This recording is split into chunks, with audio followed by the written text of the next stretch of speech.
ये एक subjective sheet है, ये सब्जेक्टिव शीट बुकलेट में डल नहीं पाई, मिस हो गई, तो मैंने आपको प्रिंट आउट दे दिया इसका, तो प्लीज़ एक बार उसे रेफ़र करो, और जो ऑनलाइन है वो मेरे से PDF मंगा लेंगे या नेक्स्ट टाइम प्रिंट आउट ले लेंगे इसका। तो क्वेश्चन नंबर 1 देखो,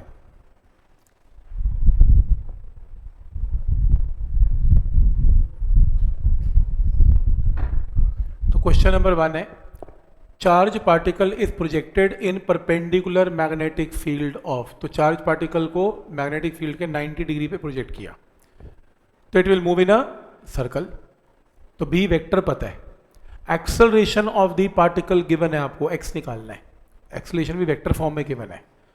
हमें ये पता है कि चार्ज पार्टिकल जब परपेंडिकुलर मैग्नेटिक फील्ड में मूव करता है तो बी वेक्टर और एफ वेक्टर में एंगल क्या बनता है, 90।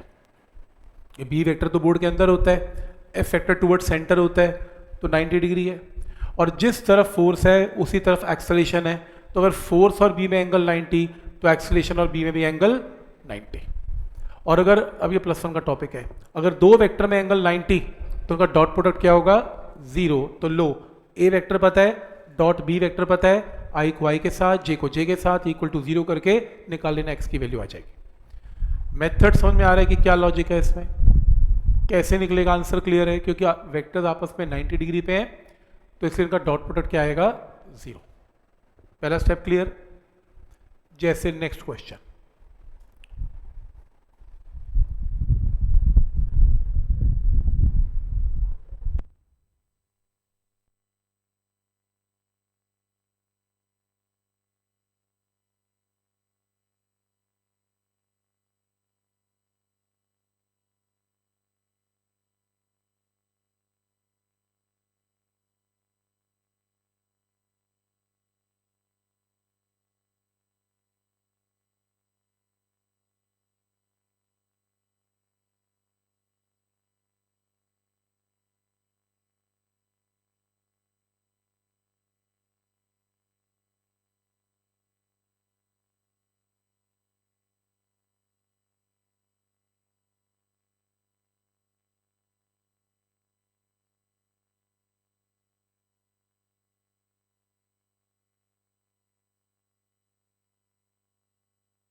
has a velocity of, क्या गिवन है, v vector, it experiences a force of, क्या गिवन है, f वेक्टर। तो क्वेश्चन में v vector f vector given है, तो आपको क्या निकालना है, इस लाइन का इससे लेना देना नहीं है, खैर अभी तो व्हाट इज मैग्नेटिक फील्ड की वैल्यू निकालनी है, ऑब्वियसली वेक्टर फॉर्म में निकालनी है वो भी। मेरे को सिर्फ एक ही फॉर्मूला आता है, फॉर्मूला क्या है, F vector is Q into V cross B vector. मेरे को क्या निकालना है, बी वेक्टर, क्या गिवन है, एफ वेक्टर, पूरा एफ वेक्टर, उस एफ वेक्टर को उठा के एफ वेक्टर की जगह पुट कर दिया। फिर मुझे क्या गिवन है, वी वेक्टर, इस पूरे वी वेक्टर को उठा के वी वेक्टर की जगह पुट कर दिया, देखो। और क्या निकालना है, और चार्ज की जगह चार्ज पुट कर दिया, क्योंकि पार्टिकल क्या है, प्रोटॉन। क्या निकालना है, बी वेक्टर। प्रॉब्लम है, मेरे पास कोई ऐसा तरीका नहीं है जिसके अंदर मैं आपको ये वेक्टर दे दूं, ये वेक्टर दे दूं, और आपसे क्रॉस प्रोडक्ट में बी वेक्टर पूछ लूं, आप सीधा निकाल ही नहीं पाओगे इसमें। जब तक आप क्रॉस प्रोडक्ट नहीं लोगे इसको सॉल्व नहीं कर सकते आप, ठीक है। तो मैंने ये मान लिया कि एफ वेक्टर को तो मैंने पुट कर लिया, चार्ज को तो पुट कर लिया, वी वेक्टर पुट कर लिया, मैंने मान लिया कि चलो जो मैंने निकालना है, मैंने क्या निकालना है, मैग्नेटिक फील्ड। मैग्नेटिक फील्ड का मैग्नीट्यूड बी नॉट है, मैंने मान लिया मैग्नेटिक फील्ड का मैग्नीट्यूड कितना है, बी नॉट है। तो यहां पर मैंने पुट किया बी नॉट। अब प्रॉब्लम यह है कि क्योंकि ये वेक्टर चल रहा है तो मेरे को पीछे आई कैप, जे कैप, माइनस आई कैप, माइनस जे कैप कुछ तो पुट करना पड़ेगा। तो मैं अब इसकी डायरेक्शन निकालता हूं। डायरेक्शन निकालने के लिए आपको एक ये रेड कलर की लाइन गिवन है। क्या गिवन है, when its velocity is along Z axis, जब एक पार्टिकल की जो डायरेक्शन है वो कैसे है, वेलोसिटी जेड में है, जेड का मतलब के कैप में है, तो उसके ऊपर फोर्स एक्स में है।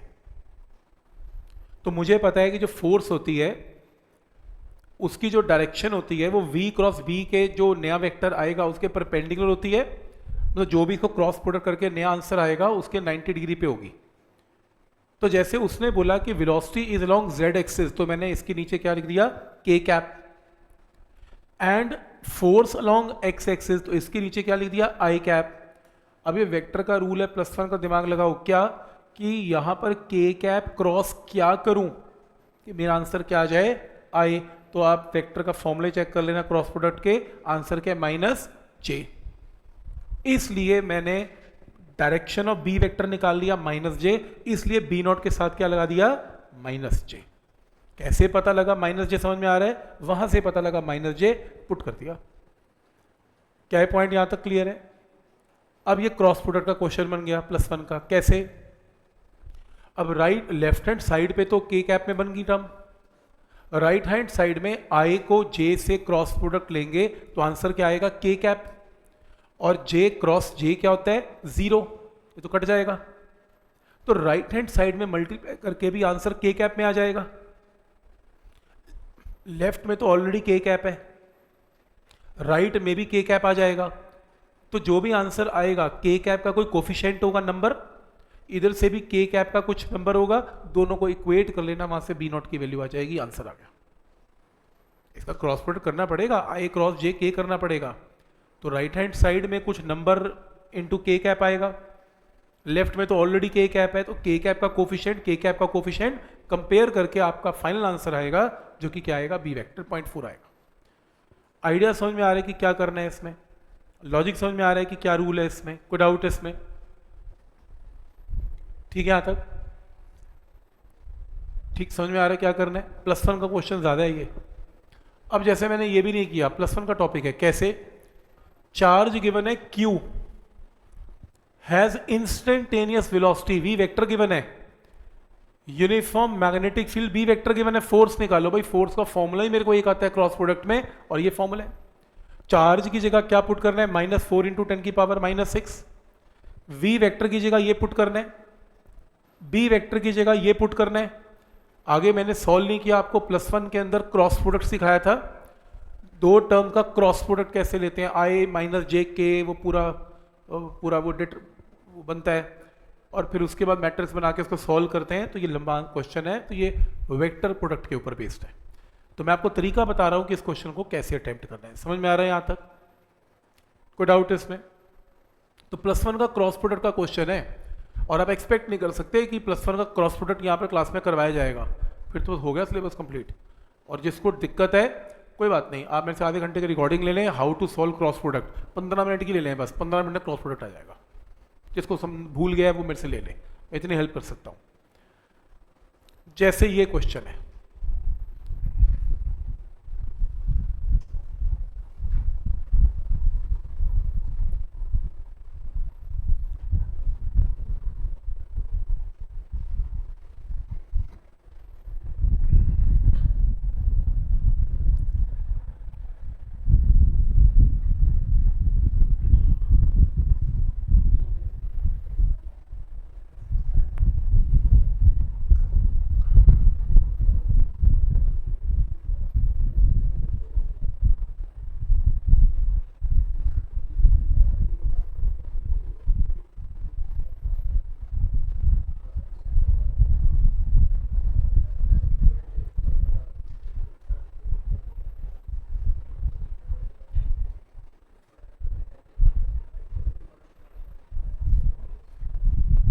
तो क्वेश्चन है, particle of specific charge alpha, ये स्पेसिफिक चार्ज क्या होता है, charge by mass ratio, chemistry की टर्म है, चार्ज बाय मास रेशियो को क्या बोलते हैं, स्पेसिफिक चार्ज एल्फा।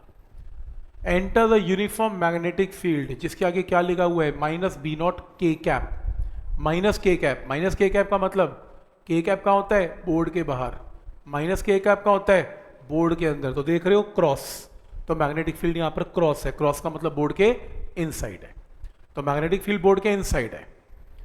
तो कह रहे हैं एक चार्ज पार्टिकल एंटर करता है with the velocity of V0 I cap, V0 I cap का मतलब velocity is entering along positive x axis, मान लो ये x एक्सिस ये y एक्सिस, तो ये वेलोसिटी वेक्टर है। तो ये मैग्नेटिक फील्ड में एंटर कर जाता है, जैसी फील्ड में एंटर करता है it starts moving in a circle, तो सर्कल में मूव करेगा। Find time dependence of velocity and position of the particle, ये टाइम डिपेंडेंस क्या होती है, वेलोसिटी की वैल्यू टाइम के ऊपर कैसे डिपेंडेंट है उसका फॉर्मूला लिखो, एंड पोजीशन टाइम पे कैसे डिपेंडेंट है उसका फॉर्मूला लिखो। ठीक, तो इमेजिन कर लो ये पार्टिकल किस में घूम रहा था, इन सर्कल। वैसे कंप्लीट सर्कल बना सकता हूं मैं, चलो पूरा ना भी बनाऊं, आधा तो बना ही सकता हूं जहां मैग्नेटिक फील्ड है। और ये ज्योमेट्री मैंने आपको लास्ट टाइम करवाई थी कि अगर कोई पार्टिकल मैग्नेटिक फील्ड में एंटर करता है वो आर्क की तरह मूव करता जाता है, तो मान लो ये एक्स एक्सिस है, मान लो ये वाई एक्सिस है, और अगर ये एंगल थीटा है तो किसी भी इंस्टेंट पे ये एंगल भी क्या बताया था, थीटा था, याद करो ज्योमेट्री थी। और ये रेडियस क्या होता था, आर। और किसी भी इंस्टेंट पर पी पॉइंट पर इस पार्टिकल के कोऑर्डिनेट्स हैं एक्स कॉमा वाई, तो ये डिस्टेंस कितना है एक्स और ये डिस्टेंस कितना है Y, X comma Y. Geometry clear है, क्योंकि पी जो पी पॉइंट है उसके ऊपर एक्स और वाई कोऑर्डिनेट क्या होते जा रहे हैं, चेंज। जैसे जैसे पार्टिकल आगे मूव करता जा रहा है एक्स वाई कोऑर्डिनेट चेंज होता जा रहा है, तो किसी भी इंस्टेंट पी पॉइंट पर एक्स और वाई कोऑर्डिनेट कितना है, एक्स कॉमा वाई। तो ये ज्योमेट्री क्लियर है यहां तक। मेरे को क्या करना है, मेरे को इसमें वैल्यू लिखनी है किसकी, वेलोसिटी की। एक काम करते हैं, ज्योमेट्री करवाई थी, अगर ये एंगल थीटा तो ये एंगल भी कितना थीटा, बना लो इसमें शीट में, ये एंगल थीटा। तो अगर ये एंगल थीटा, तो वेलोसिटी v वेक्टर के दो कंपोनेंट्स होंगे। इसका एक कंपोनेंट बना लो यहां पे v नॉट कॉस थीटा, और एक कंपोनेंट बना लो यहां पर v नॉट साइन थीटा। तो आंसर क्या आएगा, v not cos theta into I cap and v not sine theta into J cap. क्या ये पॉइंट यहां तक क्लियर है, v not cos theta I cap, v not sine theta J cap. ठीक, तो वेलोसिटी वेक्टर किसी भी instant पर यही होगी ना, v not cos theta I cap, क्योंकि ये v नॉट का कंपोनेंट किस एक्सिस के अलॉन्ग है, x एक्सिस, और ये किस में है, y एक्सिस। क्या स्टेप यहां तक क्लियर है। अब +1 याद करो, +1 में एक टॉपिक था यूनिफॉर्म सर्कुलर मोशन, और आपको याद है angular displacement theta covered in time t, ऐसे करते थे। तो एंगुलर डिस्प्लेसमेंट का मतलब ओमेगा होता था, एक ओमेगा। ओमेगा क्या होता था, angle upon time. Angular displacement time क्या होता था, ओमेगा। तो थीटा क्या हुआ करता था, omega T, theta omega T. तो ये भी तो यूनिफॉर्म सर्कुलर मोशन है। कैसे पता लगा ये यूनिफॉर्म सर्कुलर मोशन है, क्योंकि magnetic field value of velocity को चेंज नहीं करती। वेलोसिटी तो मैग्नीट्यूड सेम ही रहती है, और जब सर्कल में घूमते घूमते वेलोसिटी सेम रहती है उसे क्या बोलते हैं, यूनिफॉर्म सर्कुलर मोशन। तो क्या मैं ऐसा कर सकता हूं, v वेक्टर को लिखूंगा v not cos of omega T I cap and v not sine of omega T J cap. क्या स्टेप यहां तक क्लियर है। तो मैंने थीटा को क्या लिख दिया, ओमेगा टी और ओमेगा टी। अब बात बन रही है, क्योंकि मैंने velocity vector in terms of क्या लिख दिया, टाइम t। अब अगर मैं आपको v नॉट, अगर मैं आपको ओमेगा बता दूं मेरा आंसर आ जाएगा, ओमेगा बता दूं मेरा आंसर आ जाएगा। ओमेगा क्वेश्चन में गिवन नहीं ना, इसलिए। तो ये स्टेप क्लियर है, ये लिखा हुआ है वेलोसिटी वेक्टर, ये रहा आपके साइड में लिखा हुआ है, ये देखो। तो वेलोसिटी वेक्टर ये रहा। तो इसकी जगह मैंने क्या लिखा, v नॉट। अब मैं किसकी वैल्यू निकालने जा रहा हूं, थीटा। थीटा क्या होता है, ओमेगा टी। ये ओमेगा क्या होता है, याद करो, फॉर्मूला करवाया था। ओमेगा का फॉर्मूला सर्कुलर मोशन में क्या था, b/m या b नॉट q/m। चेक करो, सर्कुलर मोशन के अंदर यही था ओमेगा। तो चार्ज बाय मास की जगह अल्फा, तो थीटा ओमेगा टी होता है, ओमेगा की जगह b नॉट इंटू अल्फा। तो किसकी वैल्यू आ गई, थीटा की वैल्यू आ गई। क्लियर है यहां तक। तो थीटा ओमेगा टी है ना, ओमेगा टी की वैल्यू निकाल दी। वैसे ओमेगा ये होता है, पर क्वेश्चन में charge by mass alpha given है, तो इसकी जगह अल्फा लिख लिया। तो थीटा क्या आ गया, b नॉट अल्फा टी। ये देखो, थीटा की जगह b naught alpha T, theta की जगह b naught alpha T, answer आ गया। तो आपने वेलोसिटी को किस फॉर्म में लिखा, इन टर्म्स ऑफ टाइम लिख दिया। टाइम की फॉर्म में ऐसे आएगा आंसर। तो आइडिया समझ में आ रहा है कि एंगल को ओमेगा टी की फॉर्म में कैसे कन्वर्जन किया जाता है इसमें। ठीक है, पहला आंसर है। मेरे को दूसरा आंसर निकालना है कि फाइंड पोजीशन। मुझे पोजीशन भी निकालनी है। पोजीशन का मतलब ये पार्टिकल एग्जैक्टली इस पॉइंट पर कहाँ पे है। देखो ये पॉइंट कहाँ पे है, एक्स डिस्टेंस और वाई, ये इसकी पोजीशंस हैं। तो आर वेक्टर को क्या लिखा जाएगा, x I cap Y J cap. भाई और तो कोई तरीका नहीं है। एक्स और वाई कोऑर्डिनेट को कैसे लिखा जाता है, X I cap Y J cap, ये इसका पोजीशन वेक्टर है। इस राइट एंगल ट्राइंगल में कॉस थीटा बोलो किसके इक्वल है, एक्स डिवाइडेड बाय आर। तो एक्स की वैल्यू क्या आएगी, आर कॉस थीटा। तो आर वेक्टर में क्या लिखेंगे, R cos theta I cap, and यहां पर क्या है, ये वाई। अब मेरे को एक ज्योमेट्री पता है कि यहां पे ये जो डिस्टेंस है यहां से यहां तक का, ये वाला डिस्टेंस, अगर ये आर है ये थीटा है, तो ये डिस्टेंस क्या बनेगा, आर, या मैंने साइन थीटा नहीं पुट करना था, ओ मैंने गलत किया, साइन थीटा करना चाहिए मुझे, उल्टा हो गया, कोई बात नहीं, यहाँ पे उल्टा करते हैं। ये देखो इस राइट एंगल ट्राइंगल में साइन थीटा किसके इक्वल है, X divided by R, X sine theta बना ना, कॉस नहीं बना, तो एक्स की वैल्यू क्या बनी, आर साइन थीटा, तो यहां पर क्या आएगा, R sine theta I cap.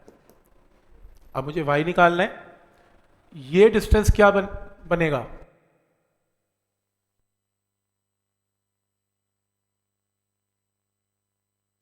ये थीटा, ये आर, ये क्या बनेगा, आर कॉस थीटा, और ये टोटल डिस्टेंस क्या होता है सेंटर से यहां तक, आर। तो मेरे को तो y निकालना है, y क्या होगा, r minus are cos theta, r minus are cos theta J cap. तो स्टेप समझ में आ रहे हैं यहां तक। और कोई पूछेगा r क्या है, तो बोल देना r की जगह लिख सकते हैं mv divided by B Q, यहां पे r सब्सटीट्यूट करना है ना हर जगह r, तो r तो मैंने अज्यूम किया, r क्या होता है mv बाय बी क्यू, और m upon Q charge to mass ratio क्या होती है, एल्फा गिवन है। तो जहां जहां आर यूज हो रहा है वहां पर V alpha by B put कर देंगे हर जगह, और जहां जहां थीटा यूज हो रहा है वहां वहां क्या रिप्लेस करेंगे, ओमेगा टी। और हम ओमेगा टी निकाल चुके हैं, क्योंकि हमें आर वेक्टर भी किस फॉर्म में चाहिए, टाइम की फॉर्म में चाहिए। तो एंड रिजल्ट में क्या होगा, आर को पुट करेंगे M we by B Q, और थीटा की जगह क्या पुट करेंगे, ओमेगा टी।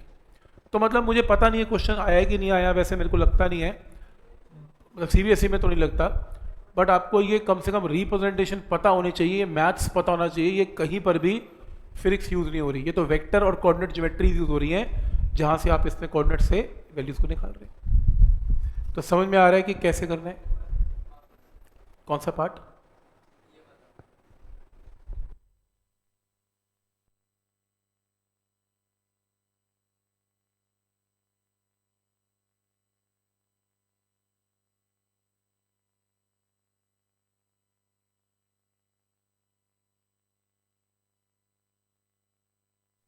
बताया कि ये डायग्राम क्लियर है,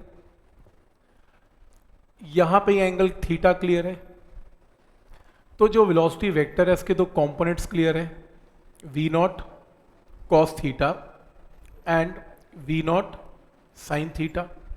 तो वी वेक्टर को क्या लिखेंगे, V not cos theta I cap, V not sine theta J cap. ये बात समझ में आती है। सर्कुलर मोशन में मैंने ये बताया कि जो थीटा होता है ना वो ओमेगा टी होता है, ठीक है, ये बात समझ में आई, कायदे से मेरा आंसर आ गया, क्योंकि मैंने वेलोसिटी को टाइम की फॉर्म में लिख दिया। अब कोई कहे ओमेगा तो गिवन नहीं है, तो मैंने कहा कोई बात नहीं, ओमेगा याद कर लो, ओमेगा क्या होता है, बी क्यू बाय एम, ये होता है। और तुम्हें चार्ज और मास रेशियो कितने गिवन है, एल्फा। तो जहां जहां ओमेगा आ रहा है वहां वहां तुम ये पुट करके आपका फाइनल आंसर आ गया, एक आंसर आ गया, ठीक है यहां तक। तो वेलोसिटी की वैल्यू आ गई इन टर्म्स ऑफ टाइम, डन हो गया। अब ये सेम क्वेश्चन पूछता है, कहता है अब मेरे को आर वेक्टर बोलो, इसके कोऑर्डिनेट्स क्या हैं, एक्स कॉमा वाई। अब आर वेक्टर होगा क्या, आर वेक्टर होगा X I cap and Y J cap, सही है। अब मैथ्स की क्लास स्टार्ट हो गई। मैथ ये कहता है कि इस राइट एंगल ट्राइंगल में साइन थीटा किसके इक्वल है, एक्स बाय आर। तो एक्स की वैल्यू क्या है, आर साइन थीटा। तो मैं यहां पे एक्स की जगह पुट कर सकता हूं आर साइन थीटा, ठीक है। अब मुझे क्या पुट करना है, वाई। वाई निकालने के लिए ये डिस्टेंस मैं निकाल सकता हूं, कैसे, इस राइट एंगल ट्राइंगल में मैथ्स है कॉस थीटा क्या होगा, दिस अपॉन आर, तो ये डिस्टेंस क्या होगा, आर कॉस थीटा। पर मेरे को तो ये निकालना है वाई, तो ये डिस्टेंस आर है, आर में से आर कॉस थीटा माइनस करेंगे तो क्या आएगा वाई, तो वाई की जगह r minus are cos theta और पीछे क्या लग जाएगा जी। ठीक है, तो जहां जहां थीटा यूज हो रहा है वहां वहां एक बार फिर से क्या यूज कर लेना है ओमेगा, कायदे से आंसर आ गया मेरा, R vector in terms of T आ गया। ठीक है, लेकिन जहां जहां आर यूज हो रहा है वहां m we by B q use कर सकते हैं, आंसर आएगा। आर की जगह m we by B q use कर सकते हैं, आंसर। तो मतलब ये ट्रिक है कि कैसे आपने एक्स और वाई में तोड़ना है, कैसे वी वेक्टर में को ब्रेक किया आपने। तो बस ये बेसिक कॉन्सेप्ट है, वेक्टर का कॉन्सेप्ट है, इसमें और कुछ है नहीं। इसमें ज्योमेट्री तो आपने की हुई है ऑलरेडी, कैसे यूज करनी है, समझ में आ रहा है यहां तक? ठीक, नेक्स्ट जो क्वेश्चन है, ऑलरेडी हमने ऐसा क्वेश्चन लास्ट टाइम किया था। क्या किया था? Charge particle of charge q and mass m enters a magnetic field b vector eight an angle of alpha. देख रहे हो, अल्फा एंगल पे एंट्री हो रही है, और मैंने एक शॉर्टकट करवाया था और ये ज्योमेट्री भी पूरी एक्सप्लेन की थी। अगर ये अल्फा, ये अल्फा, ये अल्फा, तो ये अल्फा, तो बाहर भी कितने एंगल पर पार्टिकल निकलेगा? अल्फा। तो पहला पार्ट वही तो पूछ रहा है कि एंगल बीटा बताओ कि जिससे वो बाहर निकलेगा। बीटा और अल्फा एक ही बात है, तो beta is equal to alpha लिख देना, डन। एक आंसर आ गया, बीटा और अल्फा बराबर है, तो जितने एंगल पर एंट्री होगी उतने एंगल पर एग्जिट भी करेगा। नेक्स्ट है time spend by the particle in magnetic field. समय बताओ, क्योंकि यहां से यहां तक पार्टिकल मैग्नेटिक फील्ड में घूम रहे हैं, तो आप कितने समय तक वो घूमेगा, ये क्वेश्चन में आंसर बोलो। टाइम क्या है इसका? अब टाइम निकालने का तरीका सिंपल है। टाइम निकालने का तरीका क्या है? मुझे कौन सा टाइम निकालना है? मुझे ये वाला टाइम निकालना है, मुझे ये वाला टाइम निकालना है। क्या होगा? तो ये जो टाइम होगा वो क्या होगा? Distance arc. आर्क क्या है? A B C. इस डिस्टेंस को किससे करें? डिवाइड वी नॉट वेलोसिटी के साथ। कोई ये बताएगा वेलोसिटी तो एंट्री की वेलोसिटी है, घूमने की वेलोसिटी भी क्या वी नॉट रहेगी? सेम रहेगी, क्योंकि मैग्नेटिक फील्ड वेलोसिटी की वैल्यू में चेंज नहीं लाता, तो वी नॉट ही रहेगी। तो अगर मैं आर्क निकाल दूं आंसर आ जाएगा। आर्क निकालने का तरीका सिंपल है, ये सेक्टर ले लो, इस सेक्टर में एंगल इस आर्क डिवाइडेड बाय रेडियस। तो ये आर्क एबीसी क्या आएगी बताओ? 2 अल्फा इंटू आर। सही है, तो angle is arc by radius, arc is 2 alpha into r. कोई डाउट इसमें? ठीक है, तो मैं यहां पुट करने जा रहा हूं इसके न्यूमिनेटर में 2 alpha into r divided by v naught. क्या ये स्टेप सबको क्लियर है यहां तक? और अगर कोई पूछ ले कि आर की वैल्यू गिवन तो है नहीं, हाँ तो कोई बात नहीं, आर का एक स्टैंडर्ड फॉर्मूला मेरे को ऑलरेडी आता है। बोलो क्या? M V divided by B Q. Answer, time आ गया। तो कुछ नहीं किया, डिस्टेंस को वेलोसिटी से क्या कर दिया? डिवाइड कर दिया। देखो क्या हुआ है, देखो ये रहा। तो यहाँ पे क्या है? आर अपॉन वी नॉट कर दिया। आर का क्या होता है? 2 अल्फा इंटू आर। आर क्या होता है? M we by B q. ये आर्क को वी नॉट से डिवाइड किया, आंसर। तो ये स्टेप समझ में आ रहा है कि क्या स्टेप है इसमें, कैसे करना है? पॉइंट क्लियर है यहां तक? अब जैसे अगला क्वेश्चन है फाइंड डिस्टेंस AC। ये लो, ये देख रहे हो, ये निकालो, आपको ये निकालना है AC डिस्टेंस। मैथ है भाई, फिजिक्स नहीं चल रही। आप ये डिस्टेंस तो निकाल ही सकते हो इस राइट एंगल ट्राइंगल से। बोलो क्या? साइन अल्फा इज, मान लो डिस्टेंस x है, x डिवाइडेड बाय r, तो बोलो x की वैल्यू क्या आएगी? r sine alpha. तो अगर ये r साइन अल्फा तो ये भी r साइन अल्फा, तो आंसर क्या आएगा? 2r sine alpha. Answer. Math की क्लास ज्यादा है, फिजिक्स कम है। मैथ फिजिक्स तो सिर्फ ज्योमेट्री बता रही है, बाकी सारा काम मैथ्स कर रहा है। ठीक है, समझ में आ रहा है यहां तक कि कैसे करना है इसमें? ठीक, तो राइट एंगल ट्राइंगल से डिस्टेंस निकाल लेना, खत्म। तो इसमें जैसे ये वायर वाले क्वेश्चन आप होमवर्क लिख सकते हो, F इक्वल टू बी करना चाहो कर सकते हो। 10th क्वेश्चन, एक लाइन का क्वेश्चन है। Electron beam in a TV picture tube is accelerated by a potential difference of 2 kilovolt. एक इलेक्ट्रॉन है और मैंने उसके ऊपर 2 × 10⁻³ वोल्ट का पोटेंशियल लगाया। कहां पे एंटर किया? ट्रांसवर्स मैग्नेटिक फील्ड में, परपेंडिकुलर मैग्नेटिक फील्ड में। तो particle will move in a circle. अब वो कह रहा है विद रेडियस r गिवन है, what is magnitude of field. तो फील्ड बताओ क्या है इसमें? ये कुछ भी नहीं करना, r का फॉर्मूला लगा लेना। क्या करवाया था? 2m charge potential divided by B Q. और आपको गिवन है मास ऑफ इलेक्ट्रॉन पता है, चार्ज ऑफ इलेक्ट्रॉन पता है, मैग्नेटिक फील्ड निकालना है, चार्ज आपको पता है, पोटेंशियल पता है, आंसर कुछ नहीं है, फॉर्मूला लगाओ, आंसर ले जाओ। तो समझ में आ रहा है? लास्ट टाइम पोटेंशियल की फॉर्म में हमने रेडियस का फॉर्मूला किया था, उस रेडियस के फॉर्मूले में पोटेंशियल को पुट कर दो, आंसर आएगा। समझ में आ रहा है क्या करना है इसमें? याद आ रहा है? लास्ट जो एनसीईआरटी की शीट थी, आर को वी की फॉर्म में कैसे लिखना है, लिखवाया था शॉर्टकट मैंने ये, ठीक है। तो इस फॉर्मूले से आंसर आएगा। लंबा किया हुआ, ऐसे करने की जरूरत नहीं है आपको इसमें।